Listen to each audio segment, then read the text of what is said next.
أخبار علوم. السلام عليكم أصدقاء جانا، إيش أخباركم؟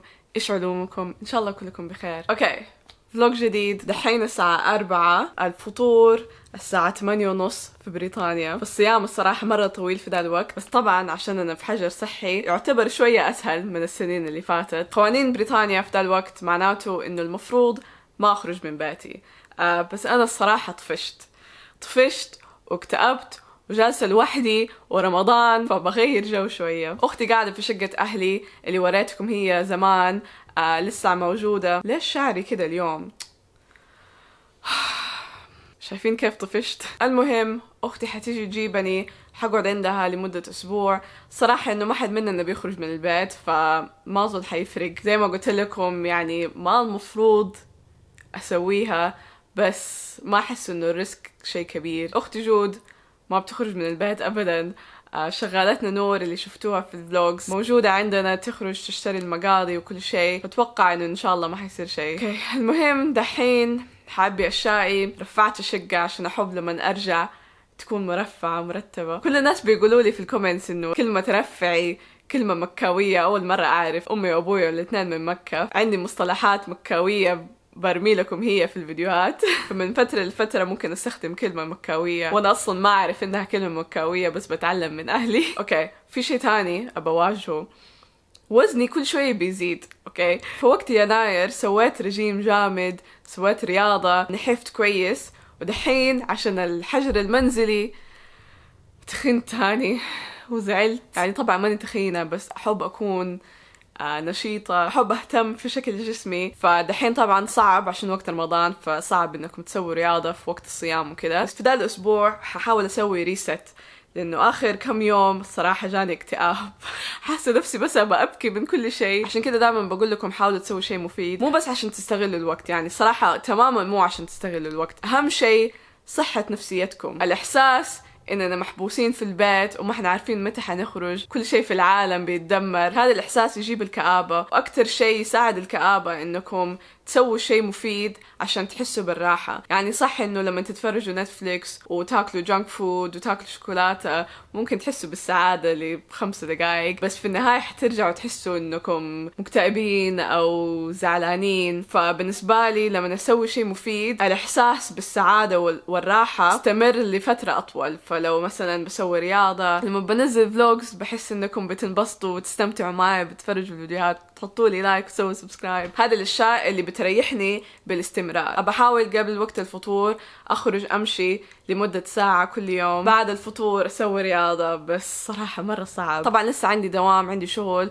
بس بيدونا إجازات زيادة كل شوية عشان ما نتجنن ونرتاح شوية. وبس ححاول أصور لكم أكتر ما يمكن. حطوا لي في الكومنت إيش الفيديوهات اللي تعجبكم مني، إيش تحبوا تشوفوا، إيش الأشياء اللي تحبوها في اليوتيوب، إيش تحبوا تتفرجوا. ساعدوني وشاركوني في الأفكار. أوكي، دحين حقوم أعبي أشيائي وملابسي. أوكي، بطلع شنطتي. حزنت شوية، يعني متى حسافر تاني في حياتي ما أعرف. بس جالسة أعبي ملابس سودة ومريحة. ما في سبب أبدا للشياكة. بعدين هنا عبيت ملابس الرياضة، شامبوهاتي وكل شيء. أوكي، دحين بعبي الباك باك. فححط كل هذه الأشياء جوا هنا. أول شيء اللابتوب طبعا للشغل والشاحن، محفظتي، سماعات. هذه الساعة اسمها فيت بيت، ما هي مشحونة دحين، بس المفروض يقول لكم كم خطوة مشيتوها. حبدأ ألبسها ثاني. هذا شاحنها. الهارد درايف اللي استخدمه للفيديوهات والتوصيلة. هذا دفتري اللي أحط فيه له كل أفكار اليوتيوب، أفكار الفيديوهات. شاحن الكاميرا، بطارية زايدة للكاميرا، وكمان هاخد كتب بقرأها.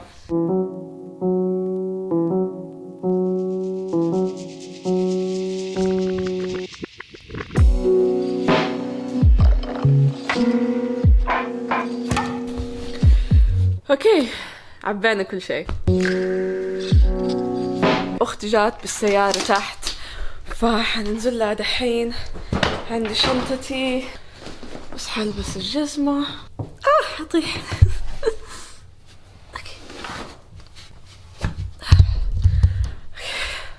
قفل كل اللمبات. ماني لابسة جاكيت، مرة ظلام. ماني لابسة جاكيت عشان المفروض الجو ده الأسبوع حر، وفي نفس الوقت ماني خارجة من البيت فما احتاج جاكيت الصراحة. وطبعا حنلبس البندانة عشان عشان ما عندي ماسك.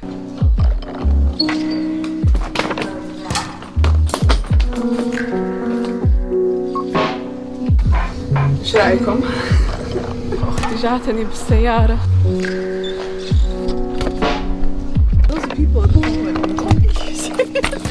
عندنا ماسك by the way, you can take some from my box.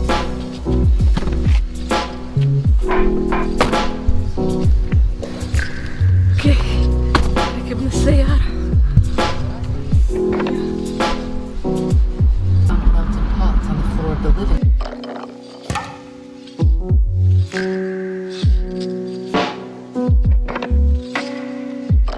The days before cell phones, and then he returned to the house and was found by the police.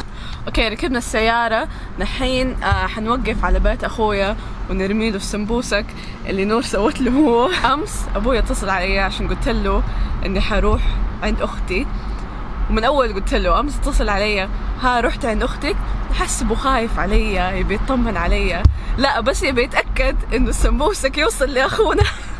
فدحين حنروح نرمي له هو. شوف الشوارع قديش فاضيه الصراحة. اليوم أحد مو مرة باين إنه فاضي صراحة. شوية مو باين إنه فاضي. بسوي دراما بحاول. ما بيرد أظن نايم الصراحة. الساعة 6 دحين. Yeah, good. Listen, me and Jude are literally like 5 minutes from your house. We are dropping Sambusak. Calling Hassan, but he's not picking up. Is he asleep? Is he asleep? Yeah. Okay, دحين قربنا على شقة أخويا. نايم. حاولنا نكلمه فكلمنا زوجته قولوا لنا دقيقة، قولوا لي في الكومنتس تقول زوجته ولا جوزته؟ زوجته مرته. كلمنا مراته.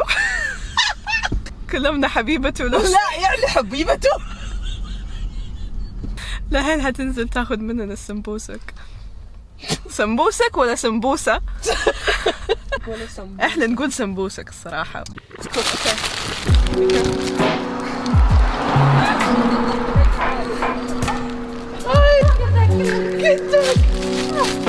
There you go.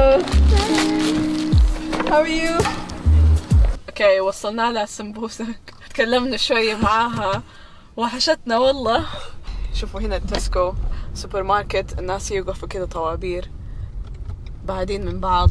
شوف الماسك الصوري. كل واحد لابس ماسك. دراما. كل واحد لابس one guy. يعني الصراحة معظم الناس ما لابسين ماسكات، بس يعني بيمشوا بعيدين من بعض، ما في أحد بيلصق. من جدة؟ إن شاء الله. رمضان، ترى رمضان. في واحد مسكين ما عندي محفظتي ولا كنت اديت له والله. الشحاتين دحين يوقفوا في الشوارع اكثر عشان الناس ما بيمشوا على رجولهم فما بيتبرعوا لهم، فلازم يمشوا هنا في نفس الشارع ويوقفوا السيارات مساكين. زي في السعودية يشحتوا من السيارات. ايوه الصراحة ايوه السعودية كده عادة، بس هنا في بريطانيا عادة بس يكونوا جالسين على الشوارع والناس يعدوا على رجولهم. تكلمنا جوزة لا غلط زوجة اخونا، تكلمنا معاها شوية، ما شفناها أظن من كم 8 شهور. لا مو 8 شهور، ممكن 3 شهور 4 شهور. طبعا نزلت لابسة ال N95 ماسك والجلافز والماسك كل شيء، وقاعدة تهرج معنا في الشارع متحمسة انه في احد ماسك السمبوسك. ايوه احس كل واحد لما يشوف احد ثاني متحمس مرة. نقعد نتكلم كثير. اوه ماي جاد في ناس يعرفوني ونتكلم مع بعض. بس ما عندنا هروج لانه ما حد بيسوي شيء في حياته. هروج بس رحت السوبر ماركت ورجعت. اوكي اقنعت اختي تلف هنا يسار عشان نروح نشوف بيتنا القديم اللي زمان عشنا فيه واحنا صغار، لانه من زمان ما شفناه. اول ما جينا بريطانيا سكننا في بيت، بعدين بعدها بسنة نقلنا لذا البيت. أظن كان كم عام 2000 ممكن ولا 1999. واو مرة تغير الشارع علي مرة. اسكتي إلا شوفوا هذا بيت جديد صح؟ بس غريب. ضربوا بويا. واو مرة تغير الشارع. لا شوية تجدد بس شوفي فيه يعني بيوت حلوة. هذه بيوت لندن. اوكي 1 هذه الحديقة اللي كانت قدامنا. يا هو ده رقم 12. هذا البيت اللي أول ما جينا بريطانيا عشنا فيه، اللي أظن كم سنة، 8 سنين ممكن. مرة عشنا فيه كتير. مش نسرق الباب. الرقم مش نسرق الرقم 12 عشان ذكريات. بس شوفي رتب. واو شوفوا الحديقة كيف سووها. ما أعرف ليش بقول لكم كلكم عارفين إيش كان شكلها، بس كان شكلها مرة تعيس. دحين مرة حسنوها. واو بتروحي تشوفي بيوتنا الثانية. أيوة خلينا والله. أفضل شيء في الحياة في حياتي ما كنت فاضية زي كذا. ويكند ورمضان صايمين. لما كنا هنا إيش صار؟ لما جو الولدين حاولوا يسرقوا الدراجة حقتي. هذا الطريق كنا دائما نلعب بالدراجات. جو كان عندها دراجة وكانت ورانا أظن اللي قدامنا. أنا قدامكم كنت شوي. وأنا أمي ورا. لا مو أنتي وأمي. أنا وماما شغالة. ما كانت في ماما. لو كانت في ماما كانت فقعتهم تستهبلي. أنا والشغالة كنا ورا. بعدين إيش صار؟ بعدين فجأة جو ولدين وقالوا لي أعطينا الدراجة. بس قلت لهم طبعا لا خلاص سيبوني بيتي هنا. بعدين تفلوا عليكي صح؟ ايوه قلت لهم لا. بعدين عصبوا زعلوا بس ما ضربوني ولا شيء، بس تفلوا علي. وبعدها بس تفلوا عليك. ما ضربوكي بس تفلوا. وطلعوا الاثنين معايا في الفصل. رحنا مدرسة جديدة. بدأ الفصل. أول ما دخلت جود الفصل شافت الولدين قدامها واقفين. طبعا ماما ما استحملت، راحت قالت للمدير على طول. كذابة من جد. راحت قالت للمدير، راح سحبهم من الفصل خلاهم يعتذروا لي. كذابة اعتذروا لك بعد سنة. اقسم بالله اعتذروا لي. شوفوا الناس كذا صاروا بس يمشوا على الشوارع ما السيارات. ما حد فارق معاه، بس كل واحد ما بيطالع. والله مرة ما صاروا يهتموا. هذا الشيء حق القطار لما ينور معناته انه في قطار حيعدي، فدحين مقفل. كنا دائما نستنى هنا، وفي وقت الزحمة نقعد من ورا من بعيد نستنى القطار يجي. نتأخر للمدرسة. أصلا كنا دائما نتأخر للمدرسة. كنا بس نتأخر يعني أصلا في حياتنا ما رحنا المدرسة. بس دائما نتأخر والله. دحين هذه الحديقة اللي قدامنا اسمها أكتون بارك. المنطقة اللي جنب الحديقة اسمها إيست أكتون. هذه المنطقة كلها سعوديين وكلها عرب. كنا دائما نشوف كل الناس اللي نعرفهم كأنكم في السعودية بالضبط. بس you haven't explained إنه المدرسة اللي كنا نروحها مدرسة الملك فهد، كينج فهد أكاديمي. كم سنة؟ 4 سنين أظن. بعدين نقلنا مدرسة إنجليزية، وإخواني الاثنين درسوا في ديك المدرسة اللي في إيست أكتون، فعشان كده كل المنطقة عرب وسعوديين. ذاك البيت اللي دوبي وريته هو دائما أحلم بيه. أقسم بالله أظن أول لمس حلمت بيه. أقسم بالله حتى أنا أول لمس حلمت دائما أحلم بيه. ما أعرف ليش. لينا أظن كم سنة، 20 سنة ما عشنا فيه، 15 سنة ما عشنا فيه. هو جاء القطار. ويو حماس. أسوي لكم أكشن. أوكي فتحوا البوابة. قعدنا بالساعات والأيام وإحنا نلعب في دي الحديقة أكتون بارك. الله واو بيجيني شعور غريب. ودينا بيت أبو أكرم. ما أعرف ليش كنا نسميه بيت أبو أكرم. كنا مستأجرينه من واحد اسمه أبو أكرم. أظن هو لين دحين عايش فيه. أيوه. كان قدام كنيسة، فكنا دائما نقول واو كنيسة عند المسيحيين. هنا من هنا. لا إلا إيش بك؟ هنا الكنيسة. هنا المدرسة. خلينا نوريهم المدرسة. هذه مو المدرسة اليهودية، كنا دائما نعدي منها. مرة يضحك في مدرسة يهودية ومدرسة سعودية في نفس الشارع. شوف هذه المدرسة، مدرسة الملك فهد. صوري الانترنس. يا الله شوفوا كيف كنا كل يوم ندخل من هذه البوابة، وهناك بوابة الأولاد. شوفوا ده بيدخل إيش بيسوي. طبعا المدارس كلها مقفلة. يا الله لفي كده بالله لفي كده. دائما أحلم بدي المدرسة كمان. تحلمي بيها؟ أنا دائما أحلم بيها، بس أحلم بيها من برا ما أعرف ليش. عشان كذا قلت لك انزل من دا الشارع، لأن دائما كنت أحلم إني بمشي من دا الشارع ومن ذاك الدوار. إيه بالله. طب خلاص لا تدخلي، ما في شيء في دا الشارع. ما أدري ليه دائما أحلم إني بمشي من هنا. أقسم بالله ما عمري مشيت منها أصلا. أنا دائما أفتكر هذا الشيء حق المطر، تعرفين؟ أيوة هذا. أيوة كان لونه أخضر أيام زمان. شوفوا ده البيت. واحد اشترى بيتين وفكهم على بعض. صاحبتي كانت عايشة هنا زمان. أظن لين دحين عايشة. عايشة هنا. أظن سيارتهم دي. كنت دائما أجي أبات عندها، فكنت أمشي من بيتنا كان بس بالضبط قدام هنا. كنت امشي وارجع. عندنا صورة انا وجود اخويا في ذا الشيء واقفين. This was our house. ايش بتخرفي؟ مو ده البيت يا جود. No. The next one. This is Sterling Way. مو ده البيت. ذاك واو ده كان بيتنا. بيت غريب عمري شفناه. واو هو ذا البيت. ده البيت هذا هو هذا الكنيسة اللي كانت قدامنا. هو ده كان البيت.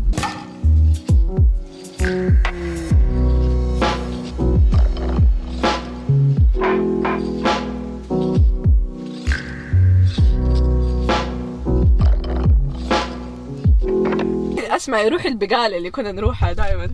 بس فضحنا البنت بتدخن في رمضان. اهم شيء راكبه دراجه جالسه تدخن. اصورها بس كده بالدس. انا وجود كنا دائما نمشي من البيت للبقاله. لا لانه اصلا في طريق المدرسه، فكنا نرجع من المدرسه نوقف في كنا نجمع القروش ونجمعها كلها نحاول نشتري شوكولاته وحلويات. هات البقاله. او ماي جاد. واي غيروها، غيروا شكلها، صار شكلها فخم. يا شيخ من 20 سنه طبعا حيغير. فخم في عيني. كنا دائما نجي نشتري حلويات شوكولاتات. وديك الكور فاكره ايوه الكور اللي تحط القرش 20 بي. We used to have like 5,000 of those. تلف اللعبه وتخرج لك الكوره، بس كان حلو عشان ما تعرفي ايش اللون اللي حيجيكي. اظن بنعدي من بيوت مليون سعودي دحين. ايوه في سعوديين. كنت حقول بيت بس حس فضيحه. ايوه لا تقولي هلا.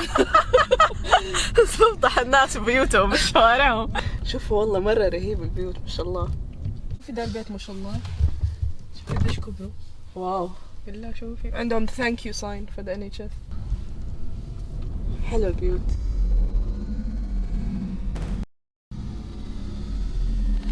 ما شاء الله سياراتهم. واو خرج.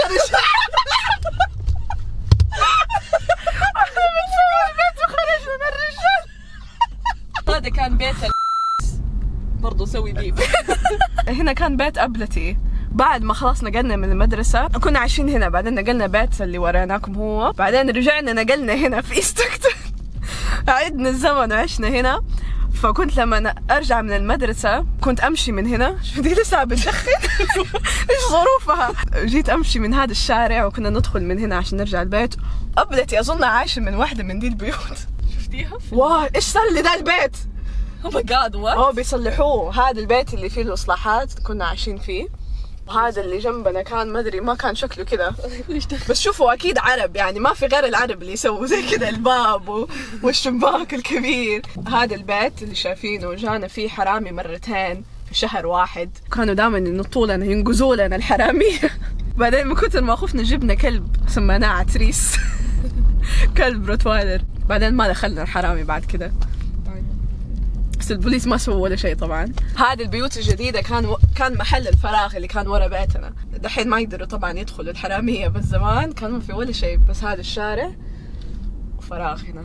دحين حخلي أختي غصبا عنها تودينا آخر بيت عشنا فيه قبل ما نقلنا دي الشقة، لأنه أهلي كانوا عايشين هنا، فكنا عايشين في بيت كبير عشان يكفينا كلنا. بعدين أهلي نقلوا فاشترينا شقة أصغر لينا إحنا. بس وقتها لما كنا ساكنين هنا في إيستكتون تاني مرة في ذاك البيت اللي وريتكم هو اللي فيه الإصلاحات، عشان كنا بنبني في البيت اللي اشتريناه وقتها. بنوريكم آخر بيت قبل ما نرجع البيت.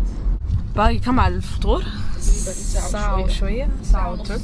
ترى زمان لما كنا نصوم في الصيف، لا مو كمان السنة اللي فاتت اللي قبلها واللي قبلها، كنا نصوم في الصيف في بريطانيا. في الصيف الشمس تغرب الساعة 9:30 وتشرق الساعة 3 أظن ولا الساعة 2:30. كنا بالضبط ناكل 4 ساعات في اليوم. كل سنة بيصير أسهل، بالذات دحين عشان قاعدين في حجر منزلي. ما شاء الله تعلمتي فريزز جديد. حجر منزلي. حركات. أي واحد دائما أنسى. أوه هو ده. يحزن. وين ألف يمين عشان تصوري؟ ايوه والله لف يمين. هذه السفارة النورث كوريا. ايوه صح كوريا سفارة الشمالية. كوريا الشمالية. يلا صوري. واو بيتنا القديم. هذا طبعا أكتر بيت نفتكره. واو ذكريات memories. كم كان عمرنا؟ 15. تينيجرز يعني. تينيجرز. كلها تينيجرز عشناها هنا. سن المراهقة عشناه.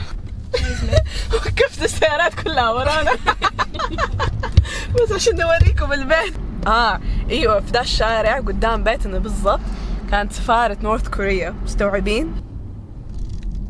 الحين رجعنا البيت أخيرا. أظن طولنا المشوار بساعة مرة، بس كويس عشان ضيعنا وقت شوية دحين يعدي. أنا عادي معك. بتروحي فين؟ لسه باقي أكتر من ساعة بعد كل ده. بعد كل ده باقي أكتر من ساعة على الفطور. فاكرة لما كنا نغني وصلنا البيت لسه. ما أعرف إيش دخل. قولوا لي في الكومنتس لو كنتوا كده تغنوا لسه.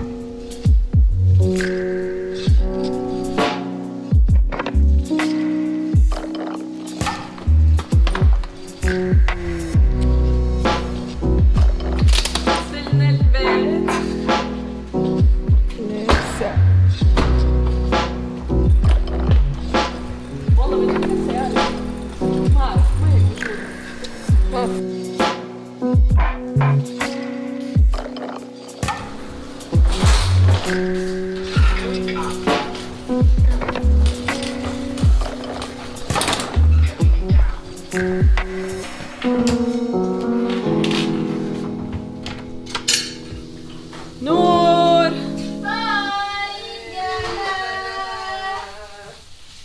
واو بتسوي بازل. ما في جاه. نور قولي هاي. Hai Jana. Anak kangen Jana, saya kangen sama kamu Jana. ايش يعني؟ Anak tak sama inti. جو جالسة تلون وتسوي بازل. والله بتسلي نفسها. Ada sawi mulkia اليوم. ملوخية مع سمبوسك. واو هناكل ملوخية. غرفتي فاكرين؟ طبعا هذه الغرفة لسه فيه موجودة. غرفتي تقريبا صارت دولاب جود. كلها ملابس وقرنبع، كل شيء ما حد يبغاه يحطه في غرفتي. بس فاكرين ده المنظر من الشباك؟ واو منظر رهيب. ارتحت والله اني جيت دي الشقة. كنت خلاص طفشانة ومكتئبة وبغير جو. يعني صح انه ما مفروض كنت اخرج من البيت، بس صراحة انه worth it حتى لو تعاقبت. ورينا نور ايش بتطبخي. Ada dezas, ada mugelgel, suaya galir.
لازم مطعم. اوكي هذا فطورنا، ملوخية، فول، مقلقل، سمبوسك. هاي اوكي صارت الساعة 11. فطرنا الحمد لله. مرة زمان على الملوخية صراحة. مرة ما فكرت في الرجيم. أنا وجود تفرجنا فيلم ديزني قديم، اشتركنا مع ديزني بلس، فجلسنا نتفرج على فيلم قديم كنا نتفرج عليه زمان واحنا صغار. جالسين نضحك انه كيف الفيلم مرة تغير علينا دحين. لما كنا صغار كان شيء مرة رهيب، دحين باين انه كان شيء مرة سخيف. قولوا لي في الكومنتس ايش فيلم كنتوا تتفرجوا عليه وانتوا صغار كنتوا تعيدوه دايما. الحين انا جالسه اشتغل على فيديو جديد، بحاول اكتر في الفيديوهات، اقل شيء بحاول مرة في الاسبوع، بس لو قدرت بحاول انزل اكتر. فلو حبيتوا حطوا لي لايك، نسيت تماما انه عندي دوام بكرة. بس كويس اني اتفقت مع مديري اني ادخل اونلاين على الشغل الساعة 10:30 بدل ما عادة ببدأ 9:30، بس عشان رمضان قلت له حكنسل اللانش بريك لاني ما احتاج لانش لاني ما باكل شيء، فابدا 10:30 واخلص 6 كالعاده، بس ما اخذ بريك في النص. صراحه اسهل اني ما اخذ بريك لانه الوقت بيعدي اسرع وانا بشتغل، بس حظي والله انه مديري طيب معايا. الانجليز ترى دائما لما تقولوا لهم انكم صايمين بالنسبه لهم مره الشيء صعب، فيعذروكم في اي شيء. يعني لو سويت شيء بالغلط ولا نسيت شيء دائما اقول لهم ترى انا صايمه، احزنوا علي. اي فرصه في اي اجتماع دائما اقول لهم ترى انا صايمه. اوكي هحاول اشتغل على ده الفيديو شويه، بعدين لازم انام. ان شاء الله اشوفكم في الفلوج الجاي. لو عجبكم الفيديو لا تنسوا تحطوا لايك، واشوفكم على خير. باي.